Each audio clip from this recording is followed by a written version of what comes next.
केवल ज्ञान पाने पूछूं से, सतत केवल ज्ञान पाने। बोले भगवान महावीर स्वामी की, आचार्य कुंद कुंद स्वामी की, आचार्य गुरुवर विद्यासागर जी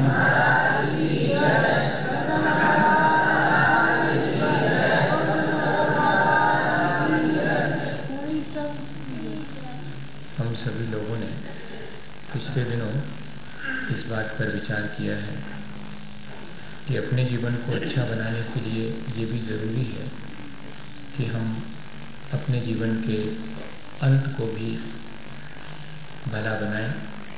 जीवन का अंत यदि हमारा बिगड़ जाता है तो हमारे पूरे जीवन की मेहनत व्यर्थ चली जाती है। जैसे पूरे वर्ष कोई विद्यार्थी अध्ययन करे और जब परीक्षा सामने हो और वो उसमें जैसा पूछा गया है वो न बता पाए तो उसका जीवन भर का जो अध्ययन मनन है, अभ्यास है, वो व्यर्थ माना जाता है। ठीक इसी तरह हमने जीवन यदि ठीक ढंग से जिया है तो हमें इस बात के लिए भी तैयार रहना चाहिए कि अंतिम क्षण भी हमारे समतापूर्वक व्यतीत हो और उसकी तैयारी हमें जीवन भर करनी चाहिए। हमें ये भय नहीं होना चाहिए कि इस देह को छोड़ने से हमारा कुछ बिगाड़ होगा। देह छूटती है क्योंकि हमने देह को धारण किया था, लेकिन यदि हम एक बार निर्ममत्व होकर के देह छोड़ेंगे तो बार बार हमें देह धारण नहीं करना पड़ेगा। इसलिए जब देह छूटने लगे तो देह से ममत्व नहीं करना और अपने उस देह के जितने भी संबंध हमने इस संसार में निर्मित किए हैं उनसे भी विरक्त हो जाना।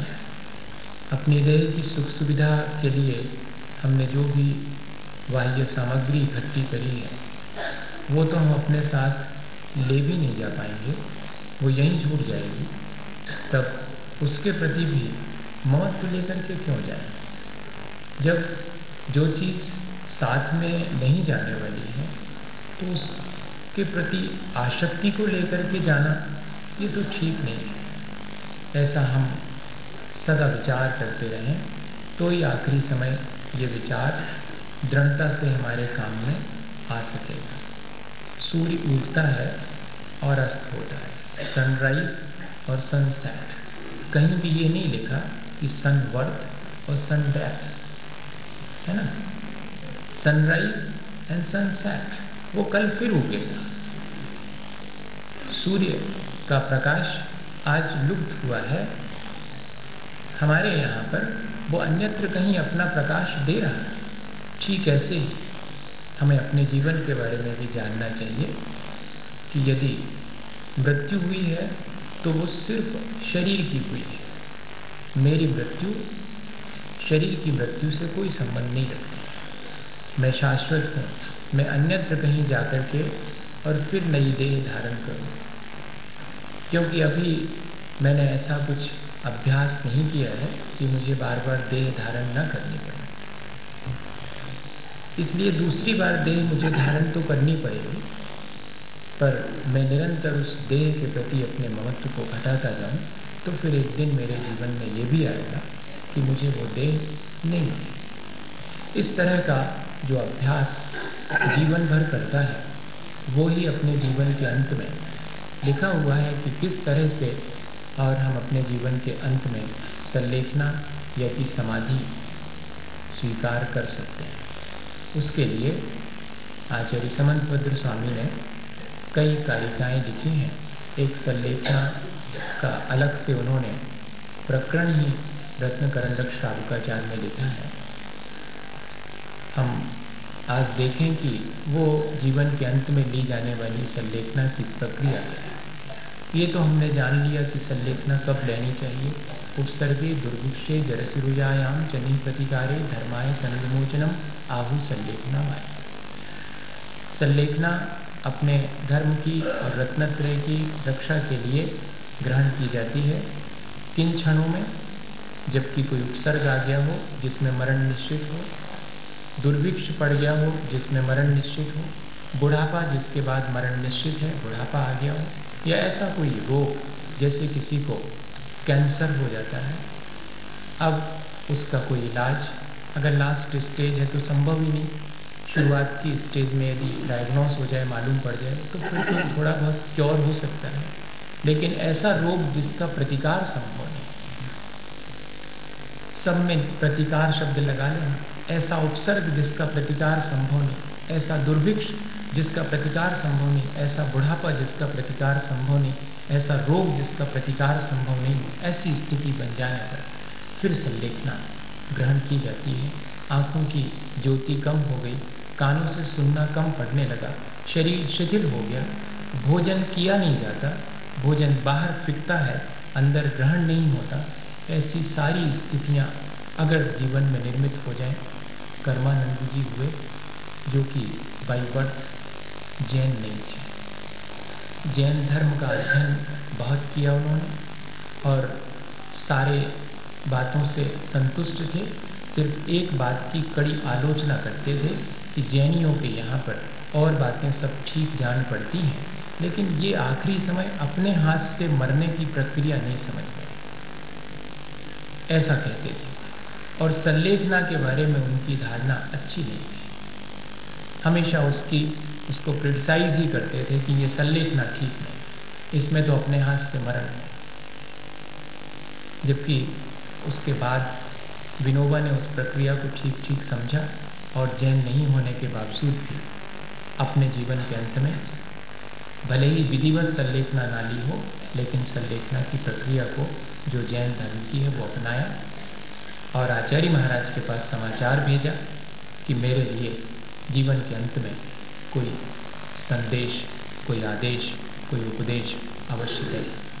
आचार्य श्री को मालूम पड़ा कि विनोबा अभी भी शहद ग्रहण करते हैं, जीवन भर शहद लेते रहे, आखिरी समय पर भी ले रहे हैं, तो आचार्य श्री ने आशीर्वाद के साथ सिर्फ यही समाचार कहलवाया कि विनोबा को अब शहद नहीं लेना चाहिए। वैसे भी उन्हें नहीं लेना था, लेकिन क्यों लेते रहे मैं नहीं जानता, पर अब जीवन के अंत में न लें। जैसे ही विनोबा को मालूम पड़ा तो उन्होंने कहा कि मेरे पर ये कृपा पहले क्यों नहीं थी, मैं तो ये सोचता था कि ये खाने योग्य वस्तु है इसलिए मैं खाता रहा, मुझे तो आज आपने अच्छा किया, जीवन के अंत में मैं उसका भी त्याग करता। और अंत में उन्होंने ये पूछ लिया था एक दिन पहले कि भगवान महावीर स्वामी का निर्वाण कब है, और ठीक उसी दिन भगवान महावीर स्वामी के निर्वाण के सुबह प्रत्युष की वेला में उन्होंने अपने सल्लेखना को पूर्ण करके प्राणों का, देह का परित्याग किया। कर्मानंद जी की बात में करना, उन्होंने जब इस प्रक्रिया को क्रिटिसाइज किया, पर उनके जीवन में वे हमेशा गीता का पाठ किए बिना पानी भी मुंह में नहीं देते। उनको बहुमूत्र रोग हो, बार बार टॉयलेट जाना, ऐसी स्थिति में शुद्धि नहीं रह पाती थी तो बड़े विकल्प होते थे, और पाठ भी नहीं हो पाता था तो मुख में पानी बिना पाठ किए डालने का मन नहीं होता था, पर मजबूरी। तब पड़े और उनके मन में विचार आया कि शायद मैं ही कहीं गलत था जैनियों के यहाँ पर, इसीलिए ये सल्लेखना की प्रक्रिया रखी है कि मरण से पहले ही सावधान हो जाओ। आज मेरी ये स्थिति हो गई कि मेरा धर्म भी छूट गया और मुझे ऐसी व्याधि हो गई, अगर मैं पहले से अपनी तैयारी कर लेता तो आज ये व्याधि गायब को होती। और पड़े परिणाम इतने भीग गए कि मन में ये विचार आया कि यदि इस रोग से मुक्त हो गया तो जैनियों के अनुसार आचरण का पालन करके सल्लेखना लूँगा। और कर्म का संयोग ऐसा कि 4 दिन के अंदर बहुमूत्र रोग ठीक हो गया, दीक्षा ली थी क्षुल्लक बन करके, और फिर उसके बाद अपने जीवन में ऐसा उदाहरण ये आचार्य महाराज ने सुना। कर्मानंद भैया, सल्लेखना सिर्फ जैनियों की बपौती नहीं है। सल्लेखना जो भी वास्तव में अपने जीवन को ठीक ढंग से जीता है और अंत में भी समतापूर्वक अपनी देह को छोड़ना चाहता है, अपने जीवन को जिसने जीवन भर अच्छे से जिया और अपने परलोक को भी जो सुधारने की प्रक्रिया अपनाना चाहता है, अपनी गति को सुधारना चाहता है आगे के लिए, उसे संलेखना अनिवार्य ही है। आचार्य भगवंतों ने इसकी एक प्रक्रिया दी है। अगर ऑल ऑफ सडन हमारे जीवन में ऐसा अवसर आ जाए तो हमें चारों प्रकार के आहार का और समस्त परिग्रह का त्याग करके और समतापूर्वक देह छोड़नी चाहिए। और यदि ऐसी स्थिति नहीं है और हमारे पास समय है तो हम फिर शांतिपूर्वक किसी गुरु के चरणों में जाकर संलेखना ग्रहण करें। जो संलेखना ग्रहण करने की तैयारी करता है उसे क्षपक कहते हैं, और जो संलेखना करवाते हैं उन्हें निर्यापक कहते हैं। ये दो टेक्निकल वर्ड, क्षपक और निर्यापक। एक क्षपक की संलेखना कम से कम 2 निर्यापक, अधिकतम 48 निर्यापकों के द्वारा होती है। ये आगम है, इस तरह की प्रक्रिया। और क्षपक को क्या करना पड़ेगा? एक चीज़ और, कोई अगर साधु हैं तो उन्हें भी अपने संघ को छोड़ करके अन्य संघ में जाकर ही संलेखना ग्रहण करनी चाहिए, ऐसा आचार्य कुंद कुंज स्वामी का उपदेश है। वे अपने ही संघ में संलेखना ना करें, इससे अच्छा घर चले जाएं, ऐसा लिखा है कड़े शब्दों में। क्यों? क्योंकि अपने संघ में ही संलेखना करेंगे तो राग उत्पन्न होने की संभावना अधिक है। अपेक्षाएं ज़्यादा रहेंगी कि सब मेरे से परिचित हैं, मेरे संघ के हैं, मेरी अच्छी सेवा होनी चाहिए। ऐसी अपेक्षाएं और राग भाव अधिक रहेगा। इसलिए आचार्य ज्ञान सागर जी महाराज ने जब संलेखना ग्रहण की तो आसपास कोई भी नहीं था जिसके पास वे जा सकें। तब उन्होंने अपने ही शिष्य आचार्य महाराज के चरणों में अपनी संलेखना करवाने का निवेदन किया। अन्यथा उन्होंने स्वयं ही कहा कि मुझे किसी न किसी अन्य निर्यापक आचार्य के चरणों में पहुंचना चाहिए। वास्तविक प्रक्रिया तो यह है, जिससे कि अपेक्षाएं और राग और कषाएं, इन सबको हम आसानी से मंद कर सकें। ये प्रक्रिया। अब कैसे संलेखना ली जाएगी? जब भी संलेखना का मन हो, जीवन का अंत जान करके, तो पहले किसके चरणों में संलेखना लेनी उसकी खोज कर लेना चाहिए पहले से, और उसके चरणों में जाकर के आचार्य भगवंतों ने लिखा है औत्मार्थिक प्रतिक्रमण किया जाता है। एक दैवशिक प्रतिक्रमण होता है जो हम शाम को करते हैं, एक रात्रिक प्रतिक्रमण होता है जो सुबह सो के उठते तब करते हैं, एक आहार के बाद लौट करके 11:15 बजे ईर्यापक प्रतिक्रमण होता है, एक 15 दिन में होता चतुर्दशी के दिन, जैसे आज चतुर्दशी है, पाक्षिक प्रतिक्रमण, एक 4 महीने पूरे होने पर होता है, वो कहलाता चातुर्मासिक प्रतिक्रमण, और एक होता है जब दीपावली आएगी वार्षिक सांवत्सरिक प्रतिक्रमण। ये सारे 6 प्रतिक्रमण तो जीवन भर करना पड़ेंगे, लेकिन जीवन के अंत में 7वां प्रतिक्रमण औत्मार्थिक प्रतिक्रमण किया जाता है, जिसमें जीवन भर के दोषों का निवेदन करना होता है और उनके लिए प्रायश्चित ग्रहण करना।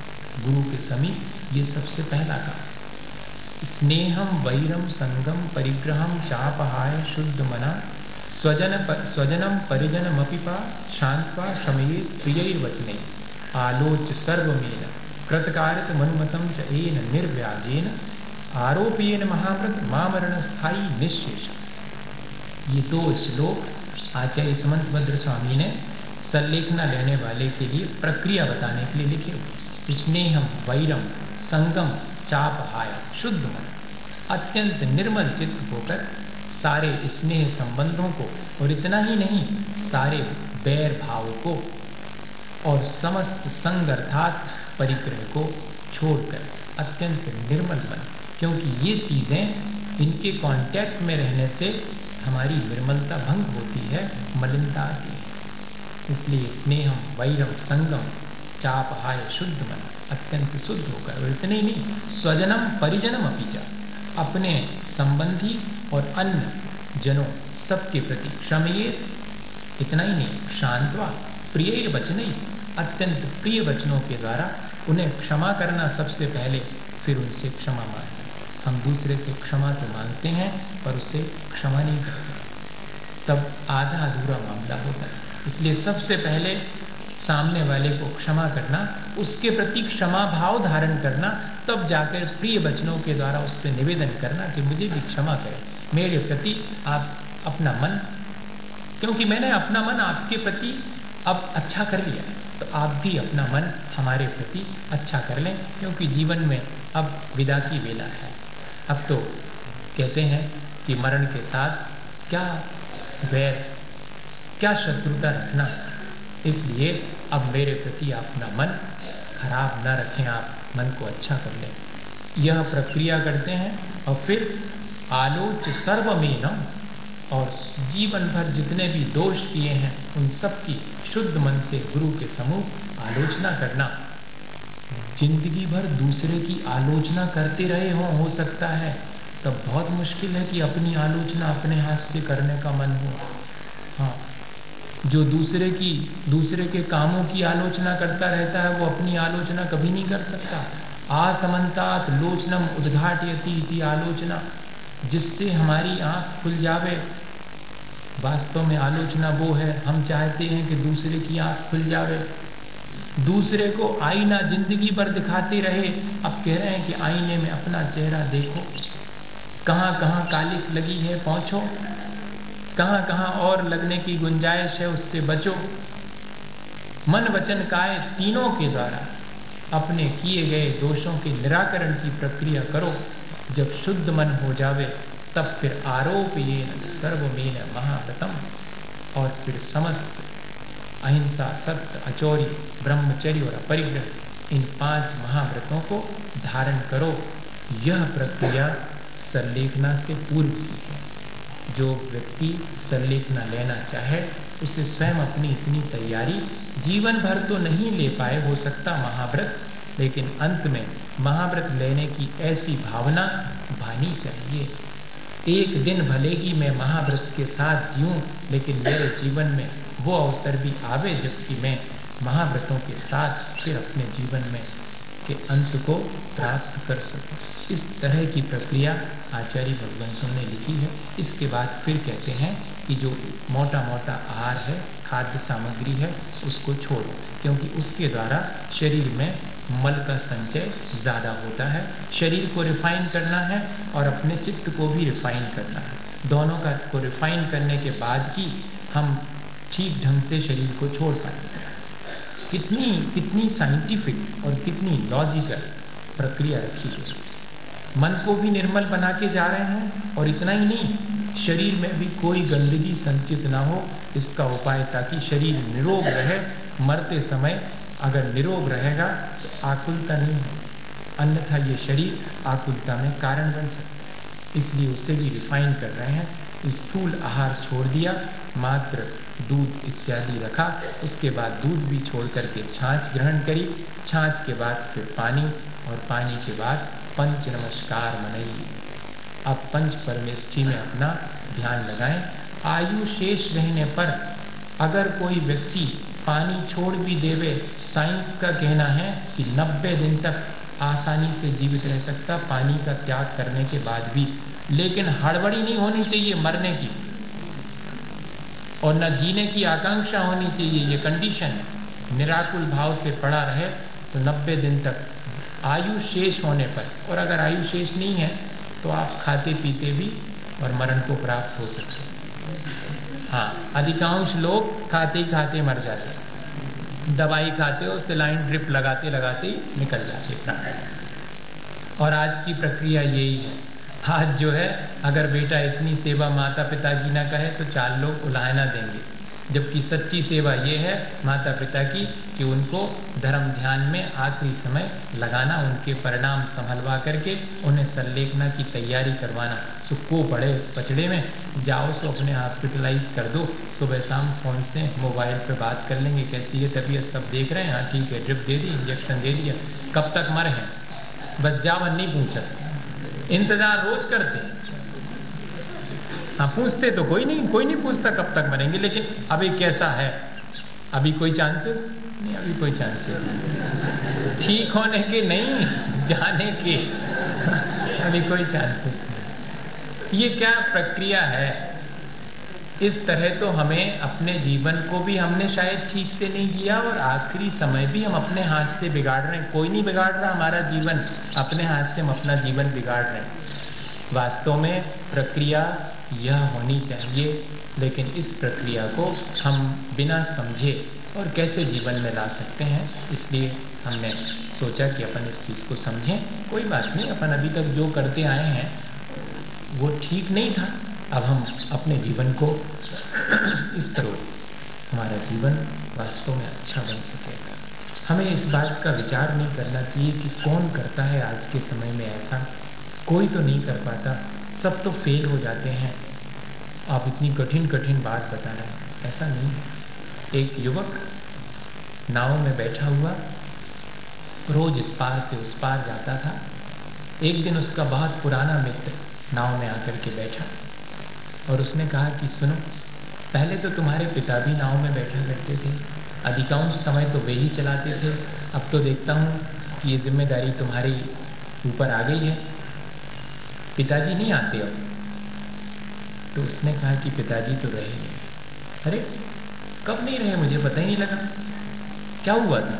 कुछ नहीं, नाव चलाते समय एक बार तूफान में उनकी नाव डूब गई और उसी में उनका मरण। अच्छा, तब भी तुम नाव चलाते हो? उसने कहा हमारा काम है। माँ का क्या हुआ? माँ के साथ भी यही हुआ। मेरे पिता के बाद उन्होंने नाव चलाना शुरू की, वे भी डूब गए। और तुम्हारी एक बड़ी बहन भी थी, बड़ी बहन भी इसी नाव चलाते चलाते डूब गई। अरे इतने 3 लोग तुम्हारे परिवार के इस नाव को चलाते चलाते और डूब गए, फिर भी तुम इसी नाव को इस पार से उस पार ले जाते हो। उसने कहा जो नाव नहीं चलाते उन्हें भी मरना पड़ता है, ये ध्यान रखना। मेरे पिता नाव चलाते मर गए इसलिए मैं नाव चलाना छोड़ दूं, मेरी माँ नाव चलाते मर गई इसलिए मैं नाव चलाना छोड़ दूं, या मेरी बहन मर गई इसलिए मैं नाव चलाना छोड़ दूं। नहीं, जो लोग नाव नहीं चलाते वे भी मरते हैं। मुझे मालूम है कि चाहे नाव में बैठें, समुद्र में उस पार से उस पार जाएं या ना जाएं, एक दिन मरण निश्चित है। इसलिए मैं इतनी बड़ी रिस्क लेकर के भी अपने जीवन में अपना जीवन जीता हूँ और अपनी उस प्रक्रिया को नहीं छोड़ता। क्या हम इस छोटी सी घटना से कोई मैसेज लेना चाहेंगे? हम देख रहे हैं कि कोई भी ठीक ढंग से मरण नहीं कर पा रहा है, तो इसके मायने क्या है कि यहाँ कोई भी ठीक ढंग से मरण नहीं कर सकता, संलेखना नहीं ले सकता, सिर्फ मुनि महाराज ही संलेखना ले सकते हैं, ऐसा निर्णय ले लें क्या? नहीं। आज भी कोई भी व्यक्ति चाहे जीवन के अंत में इस तरह से इस प्रक्रिया को अपना करके और अपने अंत समय को भी सुधार सकता है।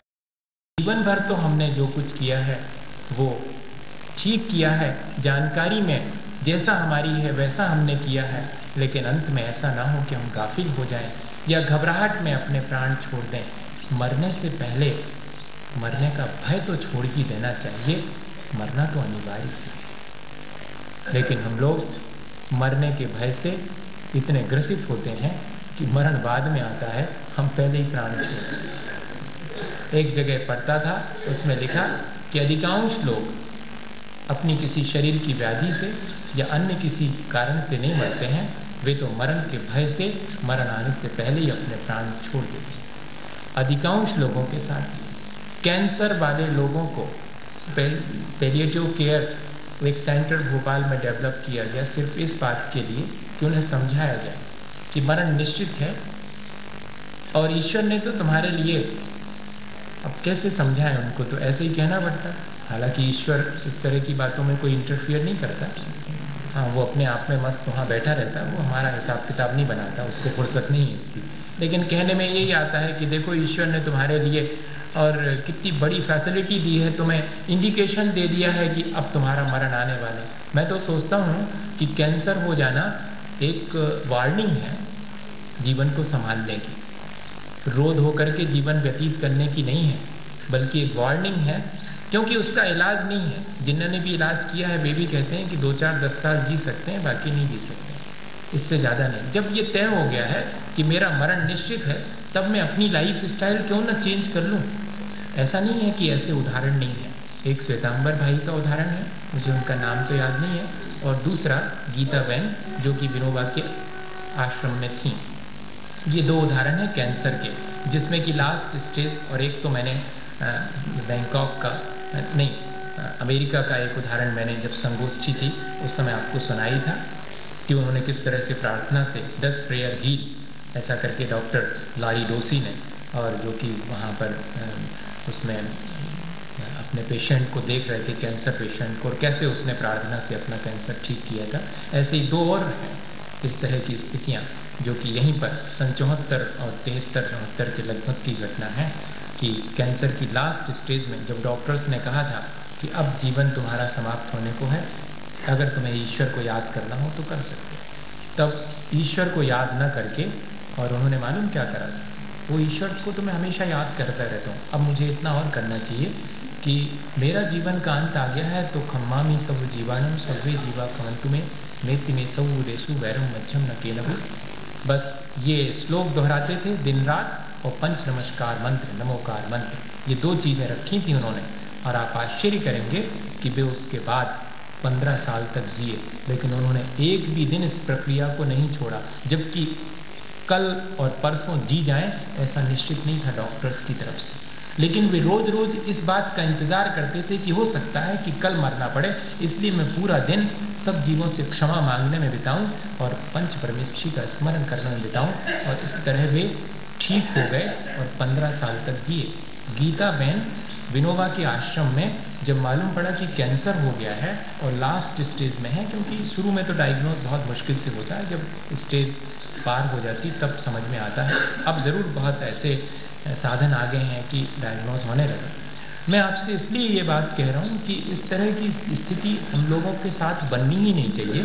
अगर बनती है तब हमें क्या करना, लोग आकर पूछते हैं कि जीवन भर व्रत नियम पालन करें, अब उनको जो है ऐसी स्थिति आ गई, बीमार हैं, कॉमा में चले गए हैं, अब हम का उनको संलेखना दिलावें और का कैसे करें। महाराज आप बताओ, अपने वृद्ध जनों को और ऐसी स्थिति निर्मित होने पर हम क्या कर सकते हैं, ये हमें सीख लेना चाहिए और उन्हें भी इस बात के लिए तैयारी करवा देना चाहिए। उन्होंने मालूम क्या किया था उन गीता बहन ने, जो कि 60-65 वर्ष की हो गई थी कैंसर डायग्नोज होने के बाद। उन्होंने कहा कि अब मैं सब छोड़ती हूँ। अपने हाथ से नीम के पेड़ के नीचे एक झोपड़ी बनाई पत्तियों की, और बस उबला हुआ पानी लेंगे और पत्तियों वाली हरी सब्जी खाएंगे, और बाकी जीवन में सब चीज़ों का त्याग। बे उबला पानी पीती थी और थोड़ी बहुत उबली हुई जो पत्तियां हैं वो खाया करती थी, और वे भी अपने कैंसर की स्थिति में बिना किसी कोबाल्ट रेस के ट्रीटमेंट के, और भी कोई ट्रीटमेंट नहीं लिया उन्होंने, और बिना ट्रीटमेंट के 12-15 साल तक जी और आखिरी में प्रसन्नतापूर्वक अपनी देह छोड़ी। ये इतनी लंबी प्रक्रिया संलेखना की हो सकती है, सावधानी पूर्वक अपने जीवन को अंत समय में जीना, जिससे कि धर्म हमारा सुरक्षित रह सके, हमारे परिणाम न बिगड़ सकें। मैं आपको इसलिए ये उदाहरण सुना रहा हूँ कि इस तरह की स्थिति हम सबके आसपास देखने में आती है, हम सबके जीवन में भी आ सकती है। ये उदाहरण हमारे दिमाग में रहें ताकि काम आ सके। अब जो मुनि महाराज जिन्होंने संलेखना ली, या छुल्लक महाराज, उनके कुछ थोड़े से उदाहरण, क्योंकि ये प्रक्रिया बहुत प्रैक्टिकल है, इसको तो इन उदाहरणों से ही समझा जा सकता। बाकी तो मैंने बता ही दिया कि जीवन के अंत में आसक्ति छोड़ना शरीर से भी, और कषायों को बंद करना, और आहार की प्रक्रिया को, आहार की सामग्री को कम कर देना। 12 बरस तक जो इस बात की साधना करते हैं उसमें सबसे पहले लिखा है कि शुरू के 4 वर्षों में शरीर को सहिष्णु बनाना, सहनशील बनाना। इसके लिए कायक्लेश नाम का तप शुरू के 4 वर्षों में करना। 12 वर्ष की संलेखना लेने वाला कैसे करेगा? जैसे कि मैंने अपना एक रफ कैलकुलेशन किया है कि मेरी 72 एज है, तो मेरा काम है कि मैं 60 के पहले और अलर्ट हो जाऊँ। हाँ, मैं आपसे बता रहा हूँ। तो ऐसे ही आप कैलकुलेट कर सकते हैं कि आपकी एज क्या है। ये कोई बहुत कठिन कैलकुलेशंस नहीं है, इतना साइंस आज भी है। ज्योतिष को भी लोगों ने साइंस मान ली है, उसमें अच्छे परफेक्ट कैलकुलेशंस हैं, उनसे हम अपने एज को कम से कम एक रफ अप्रॉक्सीमेट आइडिया कर सकते हैं। और 12 वर्ष में शुरू के 4 वर्षों में शरीर की सहन शक्ति बढ़ाने के लिए विभिन्न प्रकार का काय क्लेश तप करें। हाँ, घंटों घंटों एक आसन में बैठना, उठना ही नहीं। आचार्य महाराज कहते हैं कि अगर स्वाध्याय भी करना है तो नियम ले लो, 6 घड़ी 2.25 घंटे एक ही स्थान पर बैठूंगा, स्वाध्याय करूंगा, जाप देऊंगा, उठूंगा नहीं वहाँ से। ये आसन की साधना। क्यों? बाद में जीवन के एक ही आसन से लेटे पड़े रहना पड़ेगा। हाँ, फिर आकुलता होगी, उठूं, कोई उठा दो मेरे लिए, बैठे लेटे लेटे इतना टाइम हो गया, टिका दो थोड़ा पीछे, गद्दी लगा दो। ये आराम तलबी, ये शरीर को जितनी सिखाओगे उतनी सीख लेगा वो। और अगर इसके साथ हिसाब के साथ ठीक रखोगे तो फिर ये उतनी आराम तलबी नहीं मांगता, जैसे पड़े रहेगा वैसे ही पड़ा रहेगा। इसलिए इसको कष्ट सहिष्णु बनाना 4 वर्ष तक, फिर उसके बाद इसको जीतना। 2 ही चीज़ें जीतना ज़रूरी है। इसको जीत लिया, स्पर्श जीत लिया और ये जिह्वा जीत ली, तो 4 वर्ष तक रस परित्याग विभिन्न प्रकार से। 8 वर्ष तो ऐसे निकल गए।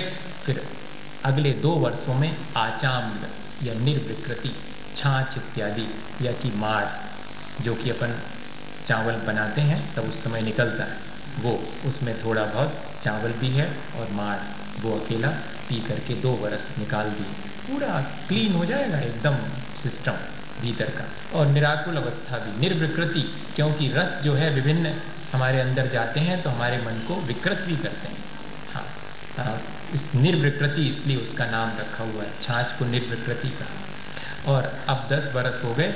1 वर्ष में अब जो है मात्र चावल इत्यादि तो कुछ भी नहीं डालेंगे उसमें, माड़ है उसको भी बहुत पतला करके, और या फिर उस माड़ के साथ कोई भी एक आइटम जिसको अपन बोलेंगे या तो आम की एक कली या कि आंवले की, कोई भी एक उसमें डाल करके, ताकि अब वो थोड़ा सा कसायला लगेगा। अभी तो आराम से भा जाता था, अब वो थोड़ा कसायला। अच्छा, कोई चीज़ अपने मनपसंद की हो तो ज़्यादा खा सकते हैं, और मनपसंद की नहीं है। अब तो जो है बस शरीर में डालना है, जिह्वा की लोलुपता अब नहीं रही। अब शरीर चलाने के लिए थोड़ा 1 कटोरी देना है। वर्णी जी ने अपनी संलेखना अपने हाथ से ले ली थी, कोई नहीं था इसलिए में गणेश प्रसाद वर्णी है। 8 दिन के बाद मालूम पड़ा था, समय सार जी का ऐसा अध्ययन करते थे कि आज क्या करता होगा। कंठस्थ थी उनको अमृतचंद्र स्वामी की टीका, जिसको लगाने में हमको भी आज बहुत मुश्किल होती, संस्कृत से सीधी सीधी हिंदी करना है, हिंदी देखना पड़ती। उनको कंठस्थ थी संस्कृत में, और उन्होंने जीवन के अंत में उस समय सार का वास्तव में उपयोग किया है कि देह अलग है और आत्मा अलग है। 8 दिन तक मालूम नहीं पड़ने दिया कि संलेखना ग्रहण कर ली। 8वें दिन समय सार जी के भीतर कवर के और एक ऐसा कागज इतना उसमें लिखा हुआ मिला। क्या लिखा था? इस शरीर ने अब मेरा साथ देना छोड़ दिया है, सो मैंने भी अब इसका साथ छोड़ दिया। हाँ, अब ये मेरे धर्म ध्यान में बाधा बनने लगा, इसलिए मैंने अब टाइट कर दिया। इस तन को मैंने अब वेतन देना कम कर दिया। आज इतने 1 कटोरी दाल, 1 फल का, फिर धीरे धीरे करके आधा कटोरी और आधा फल का। 8वें दिन जाकर के मात्र 1 कटोरी, वो आधे कटोरी दाल लेके आए थे। तब मालूम पड़ा कि 8वें दिन का इसमें लिखा है कि 8वें दिन ये। इतनी सजगता, अपने हाथ से खुद लिख करके रख लिया है कि इतना इतना दे रहा हूँ। वास्तव में संलेखना कोई और तो करवाने में निमित्त बन सकता है, करनी तो स्वयं ही पड़ती है। तैयारी जिसकी होगी वो ही कर सके। इतने सजगता पूर्वक आखिरी के 11वें वर्ष में थोड़ा बहुत स्वल्प मात्रा में ग्रहण कर लिया, और फिर उसके बाद अब बचा 1 वर्ष, सिर्फ उसमें 6 महीने मध्यम प्रकार के। अब तपस्या खूब कर ली, अब शरीर के साथ में जाति नहीं करना। हाँ, अभी तो अपन ने जाति तो पहले भी नहीं की उसको, लेकिन सहनशील बना दिया, कष्ट सहिष्णु बना दिया। अब जो है आखिरी के 6 महीने में मध्यम प्रकार के तप और परिणाम निर्मल, और अंत के 6 महीने में फिर से उत्कृष्ट तप। मतलब 1 आहार, 1 उपवास, 2 उपवास, 1 आहार, 3 उपवास, 1 आहार, 4 उपवास, 1 आहार। बस आहार में भी क्या, पानी। 3-3, 4-4 दिन के गैप से पानी लेना शुरू कर दिया। बस इस तरह से अंत के 6 महीने और आसानी से व्यतीत करना, ये पूरी की पूरी प्रक्रिया है। इस तरह की संलेखना तो अभी पिछले दिनों हुई, मेरे देखने में तो नहीं आई, पर जो 20, 25 और 40 दिन की संलेखनाएँ हुई वो ज़रूर देखने में आई। जिनेंद्र वर्णी की संलेखना तीसरी में हुई 23 मई 1983, और उसके पहले जो 81 और 82 में संलेखनाएँ हुई, उनमें से 2 संलेखनाओं के बारे में कहूँ। संलेखना में परीक्षा भी बहुत होती आखिरी समय पर, सावधानी है या नहीं, निर्यापक आचार्य इस बात की परीक्षा भी करते हैं और कई मुश्किलों का सामना करना पड़ता है, उस सब की तैयारी पहले से होनी चाहिए। तो वर्णी जी की संलेखना तो मैंने आपको पहले भी कभी कहा था, जिनेंद्र वर्णी ने किस तरह से और इतने निर्बल शरीर होने के बावजूद भी बहुत शांति से जीवन के अंत में संलेखना करी, और उनके साथ तो ऐसा उनका पुण्य का उदय कि हम लोग उनको आहार के बाद और श्री के मंदिर के नीचे तलघर में ले जाया करते थे। गर्मी के बहुत दिन थे, मई का महीना, तो नीचे थोड़ी ठंडक रहेगी, वहाँ ले जाते थे। तो आहार के बाद हम लोगों ने आकर और उनको स्ट्रेचर पर और नीचे ले जा रहे थे, एक झोली जैसी। स्ट्रेचर कह दिया मैंने ताकि जल्दी समझ में आ जाए, बाकी तो नहीं तो आप कहेंगे स्ट्रेचर ही पे ले गए थे क्या। झोली बना लेते हैं, उसमें बिठा करके 2 महाराज पकड़ के नीचे ले गए उनके लिए। तो ले जा रहे थे तो सीढ़ियों के ऊपर उन्होंने कहा कि क्या आचार्य महाराज आहार से लौट आए। हम लोगों ने, इशारा पर्याप्त होता है, उस समय बहुत सजग रहना पड़ता है कि क्या कह रहे हैं, क्या इच्छा है उनकी। आचार्य महाराज आहार से आ गए, इसके मायने हैं कि वो उनके दर्शन करना चाहते हैं। तुरंत मैसेज पहुंच गया आचार्य महाराज के पास और हम लोग धीरे धीरे सीढ़ियाँ उतर गए। इतनी ज़्यादा दूर नहीं था मंदिर, हम लोग आधी सीढ़ियाँ उतरे होंगे और आचार्य महाराज सीढ़ी के पास आ गए ऊपर। और पूरी सीढ़ियाँ उतरने पर फिर उन्होंने कहा कि क्या आचार्य महाराज आ गए आहार से। हम लोगों ने तो पहले देख लिया कि खड़े हो गए आकर के। हम लोगों ने कहा देखो ना वर्णी जी, वो तो आ गए आचार्य महाराज सीढ़ियों पर। तो नीचे सोचिएगा कि नीचे से उन्होंने दृष्टि ऊपर फैलाई, आचार्य महाराज के दर्शन किए। महाराज नमोस्तु नमोस्तु, और तीसरी बार तो नमोस्तु निकले ही नहीं और गर्दन, और हम लोगों ने नीचे रख दिया और संलेखना पूरी हो गई। बताइए, इस तरह से इस तरह जो है और संलेखना की जाती है, कोई विकल्प नहीं। बड़ा उत्साह और बड़ी निर्मलता परिणामों की और सजगता, ये सब सध जाती है। 2 छोटे छोटे और उदाहरण बताऊंगा। बदामी लाल जी जो वैराग सागर बन गए थे आहार जी के चतुर्मास में, वो मैंने गलती से कह दिया 80, 81, 85 की बात है ये, आहार जी के चतुर्मास।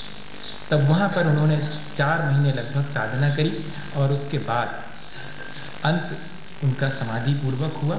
और एक दिन जब वो आहार के लिए गए तो होता है इस तरह की स्थिति। अभी तो आपको ऐसा लगता है कि क्या है महाराज जी को कोई दिक्कत नहीं, झट से खड़े हो गए, फटाफट जो है हाथ में लिया, प्रैक्टिस हो गई है बढ़िया से। और क्या थाली वाली की थाली से भी बढ़िया खा लेते हैं वो तो अपने आराम से, ऐसा लगता है। लेकिन जब अस्वस्थता होती है तब परीक्षा होती। फिर बाद में ये अंजलि जो पानी से भरी है फिर ऐसी जाती है और मुंह तक नहीं पहुँचती और मुंह से टकरा के पूरा पानी नीचे गिर जाता, एक बूंद नहीं जाता भीतर। ये ध्यान रखना, जब अस्वस्थता हो जाती है या कि हाथ और शिथिल हो जाते हैं जब अंत समय पर, ये परीक्षा है उस समय, और इसी में लेना पड़ेगा। अब कुछ नहीं मिलने वाला है और आकुलता छोड़नी पड़ेगी, क्योंकि जा नहीं रहा भीतर और आकुलता बहुत होती कि पी लूँ। तब है परीक्षा के क्षण। तब उनके साथ अंजलि में एक बार पानी लिया, पूरा नीचे गिर गया, उनके होंठ खुले रह गए, जिह्वा बाहर निकल आई कि पी लेता। थोड़ा दूर से गिरा है पानी, एक तरफ दिख रही है उनके अंदर पीने की इच्छा, और वो आचार्य महाराज देख रहे हैं। निर्यापक आचार्य का काम है। कहते तो ये हैं, भगवती आराधना पढ़ेंगे कि 56 प्रकार के सारे भोजन छपक के सामने लाकर रखे जाते हैं कि किसी चीज़ के खाने की इच्छा तो नहीं रहेगी। अगर इच्छा रह गई हो तो पहले पूरी कर लो, नहीं तो इच्छा साथ में लेकर के जाओगे तो जीवन बिगड़ जाएगा। हाँ, इतनी सावधानी। आचार्य श्री ने मालूम क्या कहा, हम लोग खड़े हैं सब, देखें अब क्या होता है। पीते नहीं बन रहा है पानी, या तो ये छोड़ देंगे और या फिर आचार्य महाराज कुछ उपदेश देंगे। आचार्य महाराज ने उपदेश कुछ नहीं दिया। सुनो, हम लोगों से कहा सुनो सुनो, ग्लास में दो, ग्लास में पानी दो। गिलास में पानी है। लोग समझ गए कि परीक्षा है छपक की। अब और महाराज को धीरे से कहा, महाराज अंजलि में पानी नहीं लिया जा रहा, गिलास में दे दें, गिलास में ले लो। अब बहुत कठिन है काम, आसक्ति अगर होगी तो बहुत कठिन है, लेकिन उनके अंदर भी आसक्ति नहीं थी। सिर हिला दिया, इनकार कर दिया, और इतने ही नहीं, हाथ से थोड़ा साधे हुए थे तो दोनों जन को हाथ से दबा कर कहा कि बिठा लो, और बैठ गए। आहार तो लिया नहीं गया। अब जब शरीर ही आहार ग्रहण नहीं कर रहा तो मैं आहार ग्रहण करने का विकल्प क्यों करूं? और बस कुल्ला करके कायुस सर करके वहीं आचार्य महाराज खड़े हैं, उनके चरणों में जीवन पर्यंत अन्न जल का त्याग 3 दिन तक रहे थे। उसके बाद और शांतिपूर्वक उनका भी मरण। और एक और घटना, राजा राम ब्रह्मचारी 10वीं प्रतिमा दिए थे सन 81 या 82 की बात, हाँ 82, नैना थे। वो सरलेखना भी मैंने दी। उन दिनों में 4 सरलेखना एक साथ थी, लेकिन उसमें से एक सुना, बाकी सब एकदम सामने आ जाती हैं। एक उधर सरलेखना चल रही, एक साथ 4 लोगों की सरलेखना, जिसमें एक राजा राम की पंचायत। जीवन भर की तो साधना थी, लेकिन आखिरी समय बहुत पुण्य चाहिए। मैं आपसे ये घटना इसलिए सुना रहा हूँ कि ऐसी स्थितियाँ निर्मित हो सकती हैं। आज अपना सरलेखना का लगभग काम मेरे ख्याल से मैंने पूरा कर दिया। 48 मुनि महाराज जी के बारे में ज़रूर आपको बताना था, फिर वो घटना सुना के पूरा कर दूंगा, वो और बता दूँ। 48 मुनि महाराज की क्या ज़रूरत है सेवा के लिए, एक एक शपथ के लिए? तो कहते हैं 4 मुनि महाराज तो सिर्फ उनको सहारा देने के लिए हमेशा उनके पास विद्यमान रहे। फिर उसके बाद 4 मुनि महाराज उनके पास धर्मोपदेश के लिए, क्योंकि चार एक साथ तो नहीं देंगे, एक एक देंगे, लेकिन पूरे 24 घंटे देना है। हाँ, उस समय पर और जो मुनि महाराज रहते हैं उनको सिर्फ आहार के लिए जाना पर अनिवार्य है, और बाकी सामायिक करना, प्रतिगमन करना, बाकी सब चीज़ें कोई अनिवार्य नहीं होती। हम लोगों की 1-1 घंटे की रात में भी ड्यूटी लगती थी। ठीक 12 से 1 बजे तक मुझे जाना है तो 12 बजे ठीक उठ करके 1 बजे तक वहाँ अटेंड करेंगे। बोल भी सकते हैं रात्रि में छपक से, और किसी से नहीं। हाँ, ये सारी चीज़ें, इसलिए धर्मोपदेश के लिए फ्री 4 मुनि महाराज 24 घंटे जब वे चाहेंगे तब प्रेम पूर्वक उनको धर्म की बात सुनाने के लिए। 4 मुनि महाराज आहार की जो स्थूल चीज़ें हैं, और 4 मुनि महाराज पेय पदार्थ, इनके लिए बताइए। आहार की प्रक्रिया देखने के लिए 4 तो स्थूल पदार्थ, 4 जो है पेय पदार्थ, और 4 उन सब का शोधन करने 12 मुनि महाराज चाहिए उनके आहार की प्रक्रिया के लिए, और कोई तो शामिल नहीं होने देंगे, वे ही करेंगे सारी तरह। उसके बाद 4 मुनि महाराज उनके मल मूत्र इत्यादि की शुद्धि करने के लिए, 4 मुनि महाराज जहाँ उनको वसति में रुकाया गया है उसकी सुरक्षा करने के लिए चारों दिशाओं में खड़े रहेंगे, कोई डिस्टर्बेंसेस ना हो। 4 मुनि महाराज धर्म सभा के लिए चारों दिशाओं में बैठे रहेंगे। जो लोग छपक के दर्शन करने आएंगे उनको वहीं से चारों दिशाओं में संबोधन करेंगे। और इतनी नहीं, उन 4 धर्म सभा में बैठे मुनि महाराजों की रक्षा के लिए 4 मुनि महाराज, कि कोई आकर के उन पर आक्रमण ना करे। ऐसी स्थितियां पहले निर्मित हो जाती थीं। और 4 मुनि महाराज रात्रि जागरण करके पूरा पहरा देंगे, इसके लिए तय रहते थे। और 4 मुनि महाराज के सामने पेपर फैले हुए हैं जिनमें सारे देश विदेश में क्या प्रतिक्रियाएं हो रही हैं इस सरलेखना की, क्या घटित हो रहा है सब में, उसके लिए देश विदेश की खबरें रखने के लिए। और 4 मुनि महाराज तैयार बैठे हैं कि अगर कोई वाद विवाद करने आ जावे, शास्त्रार्थ करने कि ऐसे कैसे आप ये करवा रहे हैं, तो उनके समाधान के लिए बता। इतनी पूरी आचार्य भगवंतों ने एक व्यक्ति के मरण के लिए इतनी तैयारी, तब जाकर के जो है और जीवन सार्थक होता है। इसको पढ़ करके कभी पढ़ेंगे, और हमने तो संक्षेप में बता दिया, पढ़ेंगे तो लगेगा कि एक बिल्कुल कहना चाहिए वर्कशॉप जैसे। सोचिए, जैसे जीवन भर के लिए अपन कुछ तैयारी करते हैं, ऐसे ही एक शपथ के लिए 48 लोग इतने अलर्ट हैं, और वो अपना आत्म कल्याण करने में लगा हुआ है, उसके लिए इतना हेल्प कर रहे हैं। कहते हैं कि अगर तीर्थ यात्रा के लिए जा रहे हो तो छोड़ दो, पहले जीवित तीर्थ जो सरलेखना ले रहा है उसके दर्शन कर लो, तीर्थ यात्रा का पूरा लाभ मिल जाए। ऐसा लिखा। इसलिए ये संलेखना छोटी मोटी चीज़ नहीं है। इस संलेखना में कैसे कैसे परिणाम हो जाते हैं वो और हम उदाहरण से आपको बता दें। आज मैंने थोड़ा ज़्यादा समय ले लिया, 9:25 की जगह पर 37 हो गया लगभग। 2 मिनट और लगेंगे उसमें। तो कैसेट वाले भी कुछ नहीं बोल रहे हैं, उनकी ख़त्म हो गई होगी नहीं सबका फिक्स रहता टाइम। तो क्या हुआ कि आखिरी समय और उनको थाली में भूल से वो सेव फल नहीं लेते थे, उन्होंने फलों का त्याग कर दिया था, लेकिन दूर कहीं पर सेव फल रखे दिख गए उनको, भोजन के लिए ले गए थे उनको। 10वीं प्रतिमाधारी थे, हम लोग 2-3 लोग साथ में थे। बहुत अलर्ट रहना पड़ता। छपक क्या चाहता है, बार बार उनकी दृष्टि सेव फल पर जा रही थी। तो हम लोगों ने मार्क कर लिया कि इनकी इच्छा तो है, भले इन्होंने त्याग किया है, परीक्षा हो रही है आखिरी समय। सीधे जाकर के आचार्य श्री से निवेदन कर दिया कि छपक की इच्छा तो दिखती है कि सेव फल खाना है और त्याग तो किया है आपसे। उन्होंने कहा कोई बात नहीं, कल आहार में उनको सेव फल दे देना, मेरा बोल देना कि महाराज ने कह दिया है। हम लोगों ने कहा ठीक। दूसरे दिन आहार की प्रक्रिया में उनने अपनी थाली में सेव फल रखे देखे तो उनको बड़ा आश्चर्य हुआ कि मैंने तो सेव फल का त्याग किया, बड़े थाली में क्यों आज रखे गए हैं, क्यों रखे गए हैं, मेरे मन की बात क्या हम लोगों ने जान ली है क्या। और फौरन जो है वो उठाने लगे कि नहीं ये। तो हम लोगों ने कहा कि नहीं, आचार्य महाराज ने स्वीकृति दे दी है कि आपको अगर और कोई चीज़ नहीं रुचिकर लगती है और ये अच्छी लगती है तो आप ले लीजिएगा, कोई बात नहीं, आपने त्यागा था उसका प्रायश्चित दे देंगे बाद में। इच्छा तो थी। और जब ऐसा कहा तो ले लिया एक टुकड़ा। देखना, एक टुकड़ा हाथ में लिया है। अब लेकिन शरीर तो शरीर है, वो तो पानी भी ग्रहण नहीं कर रहा और आप चाह रहे हैं कि सेव फल।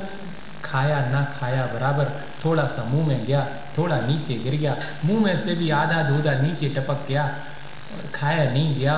ऐसी स्थिति। अब मन में अत्यंत ग्लानि कि एक तो मैंने छोड़ दिया, खाने की इच्छा करी और खा भी नहीं पाई, धिक्कार। ऐसा मन में भाव आया। फौरन वहाँ से कुल्ला करके आचार्य महाराज के चरणों में पहुँचे कि अभी तक तो मैंने सिर्फ बाहर से त्याग किया था, अब मैं अंतरंग में भी खाने का त्याग करता हूँ कि अब नहीं खाऊंगा जीवन पर्यंत। भैया, इस तरह की स्थिति भी निर्मित हो जावे कि जो चीज़ें त्यागी हैं उनके भी खाने की इच्छा हो जावे, तो आसपास के लोगों का कर्तव्य है कि वे उस चीज़ से उसे विरक्त करें। इतनी सावधानी। दूसरे के कल्याण में सहयोगी बनना बहुत कठिन काम है, पर स्वयं की भी तैयारी करनी चाहिए और कोई अगर इस तरह की तैयारी कर रहा है तो उसमें मदद भी करनी चाहिए, तब जाकर एक दूसरे के सहयोग से और ये इतना बड़ा काम हो पाता है। अपने आत्म कल्याण का ये काम बहुत महत्वपूर्ण है, ऐसा मान करके और अपन भावना तो इसकी भाते रहें, इसी भावना के साथ कि हमने जीवन अच्छा जिया है तो जीवन